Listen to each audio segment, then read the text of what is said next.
అందరికీ నమస్కారం. శ్రీ గీతా టాక్స్ కి తిరిగి స్వాగతం. ఈరోజు మనం చెప్పుకునే విషయాలు ఆ తిరుమలేశుడు శ్రీనివాసుడు ఏడుకొండల వారి యొక్క లీలలు ఎన్నో ఉన్నాయండి. కలియుగ ప్రత్యక్ష దైవమైనటువంటి శ్రీనివాసుడి యొక్క లీలలు తెలుసుకునే కొద్దీ అద్భుతం. మనకి ప్రత్యక్షంగా నమ్మిన వారికి కొలిచిన వారికి కొంగు బంగారం స్వామివారు. ఇలాంటిది ఒక సంఘటన పూర్వకాలంలో జరిగిందనమాట. మహంతులు అనే వాళ్ళు పూజారులు ఉంటారు కదా, రోజు కూడా రాత్రి స్వామివారికి అలంకారం చేసి పూలదండలు అవన్నీ వేసి అంతా మొత్తం అయిన తర్వాత తలుపులు వేసి వెళ్ళేవారు. వెళ్ళిపోయిన తర్వాత మళ్ళీ పొద్దున్నే సుప్రభాత సేవకి పొద్దున్నే వస్తే మళ్ళా చూసేటప్పటికి పూలదండలన్నీ కూడా ఎవరో వచ్చి కదిపినట్టు ఉండేవాట.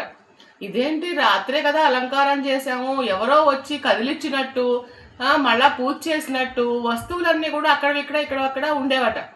ఇదేంటి ఇలా జరుగుతుంది అని చెప్పేసి సరే ఇంకో రోజు కూడా చూద్దామని చెప్పేసి అనుకున్నారు.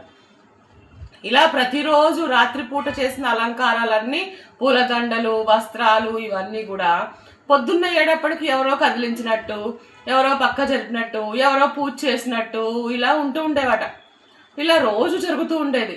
ఏంటి అబ్బా రోజు జరుగుతోంది అని చెప్పేసి ఏమైంది, ఒక మహంతు ఆయన ఆ రోజు రాత్రి గుళ్ళోనే ఆయన విగ్రహం దగ్గర పక్కకి నక్కి దాక్కొని కూర్చున్నట్ట.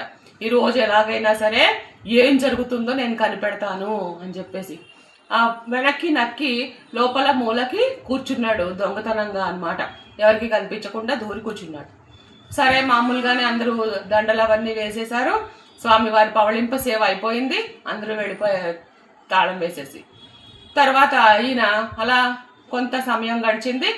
సరిగా అర్ధరాత్రి అయ్యేటప్పటికీ స్వామివారి విగ్రహం నుంచి దివ్య తేజస్సు అన్నమాట. స్వామివారి యొక్క పద్మపీఠం అంటాం. ఆ పద్మపీఠం పక్కకి జరిగి ఆ పాదాల దగ్గర నుంచి తేజస్సుతోటి వచ్చారు ఒక అద్భుతమైన స్త్రీమూర్తి. ఎవరో తెలుసా? తరిగొండ వెంగమాంబ. మాతృశ్రీ తరిగొండ వెంగమాంబ అమ్మవారు స్వామి యొక్క పద్మపీఠం దగ్గర కింద పాదాల నుంచి పైకి లేచి వచ్చారు. పీఠం ఇలా కదిలిన తర్వాత పైకి లేచి వచ్చారు. తల్లి తరిగొండ వెంగమాంబ దివ్య కాంతులతోటి ఉన్నారనమాట. ఆవిడ స్వామివారికి పూలమాలలు వేసి పూజ చేసి అర్చించి ఆవిడ మళ్ళా కాసేపటికి ఆ పాదాల దగ్గరికి వెళ్ళిపోయింది. పీఠం యథావిధిగా వచ్చేసింది. ఆ దాక్కున్న మహంతి ఆశ్చర్యపోయి అలా నోరెళ్ళబెట్టి చూశాడు మొత్తం అంతా. ఇది జరిగిపోయింది అర్ధరాత్రి. మళ్ళీ తెల్లవారుజామున బ్రహ్మ ముహూర్తంలో తెల్లవారుజామున ఏం జరిగింది, చతుర్ముఖ బ్రహ్మగారు వచ్చారు పూజ చేయడానికి. ఆయన తీసుకువచ్చి నదీ జలాలతోటి గంగా నదీ నీళ్లతోటి మంచి కలశంతో స్వామివారి పాదాలని కడిగారట బ్రహ్మగారు. ఆ స్వామివారి పాదాలు కడిగి ఆ నీళ్లు శిరస్సును చల్లుకొని బ్రహ్మగారు స్వామివారిని అర్చించి బ్రాహ్మీ ముహూర్తంలో పూజ చేసి ఆ వెంకటేశ్వరుడికి వెళ్ళిపోయారట. ఇదంతా చూసి ఆ మహంత ఆశ్చర్యపోయాడు.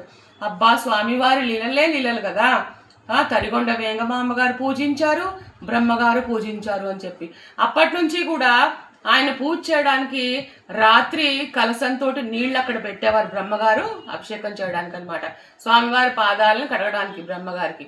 తర్వాత పొద్దున్నే ఆ తీర్థం అందరికీ కనిపించేదనమాట. ఇలా ఇప్పటికీ కూడా జరుగుతోంది. కలియుగంలో ప్రత్యక్ష దైవం వెంకటేశ్వర స్వామి, ఆయన మహత్యం, ఆయన లీలలు ఎన్నో ఉన్నాయి. జై వెంకటేశ, గోవింద గోవింద. సో నా ఛానల్ని మీ అందరూ కూడా లైక్ చేయండి, షేర్ చేయండి, సబ్స్క్రైబ్ చేయండి. ఏడుకొండలవాడ వెంకటరమణ గోవింద గోవింద.